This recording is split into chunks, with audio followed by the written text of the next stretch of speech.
అందరికీ నమస్కారం. నేను డాక్టర్ ఎస్వి లక్ష్మి. నేను consultant obstetrician gynaecologist Medicover women's హాస్పిటల్లో పనిచేస్తున్నాను. నేను బ్రెస్ట్ లూజ్గా ఉండడం అన్నది అది రాంగ్ కాన్సెప్ట్. ఫస్ట్ అందరూ అర్థం చేసుకోవాల్సిన విషయం ఏంటంటే ఛాతీ భాగం అన్నది లూజు టైట్ అన్నది ఏమి ఉండదమ్మా. పాలు పట్టిన తర్వాత ఒక బిడ్డకు పాలు పడితే అంత లూజ్ ఏమి ఉండదు.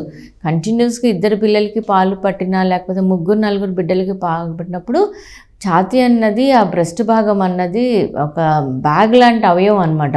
దాంట్లో ఫ్యాట్ కంటెంట్ అన్నది తక్కువైపోయి సాగినట్టు అనిపిస్తుంది. దానికి వెంటనే సర్జరీ టెక్నిక్స్కి అట్లా వెళ్ళిపోవాల్సిన అవసరాలు ఏం లేవు.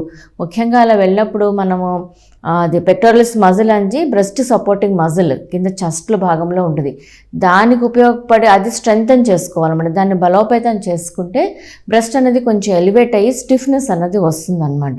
ఇప్పుడు ఇది బ్రెస్ట్ సాగిపోయి సర్జరీస్ అవన్నీ ఏంటంటే cosmetic purposes, like film stars breast enlargement surgeries అని, చిన్న సైజు ఉంది, వాళ్ళకి ఏదో కాస్మెటిక్ ఇష్యూస్ ఉంటాయి, వాళ్ళకి కెరియర్ పరంగా అవసరం అయ్యి ఉంటుంది, అలాంటి వాళ్ళు చేసుకోవాలి. కానీ మామూలుగా నార్మల్గా ఉండే లేడీస్కి ఇలాంటి విధానాలు ఏ విధంగానూ పనికిరావు, అవసరం లేదు. ఇదంతా అవగాహన లోపం మీద వాళ్ళకి అట్లా అనిపిస్తుంది. నేను ఆపరేషన్ చేయించుకుంటే షేప్ బాగుంటుంది, సైజు బాగుంటుంది, పెద్దగా అనిపిస్తుందని. కానీ అదంతా రాంగ్ కాన్సెప్ట్, మిస్కన్సెప్షన్. అందులో నుంచి దయచేసి బయటికి రండి. అందులో ఉండవలసిన అవసరం లేదు. చిన్న చిన్న ఎక్సర్సైజులు చేసుకుంటూ ఉంటే సరిపోతుంది. గుడ్ సపోర్టింగ్ బ్రాసరీ వేసుకోవడం అనేది చాలా ఇంపార్టెంట్. దట్ ఈజ్ ఎనఫ్ అమ్మా.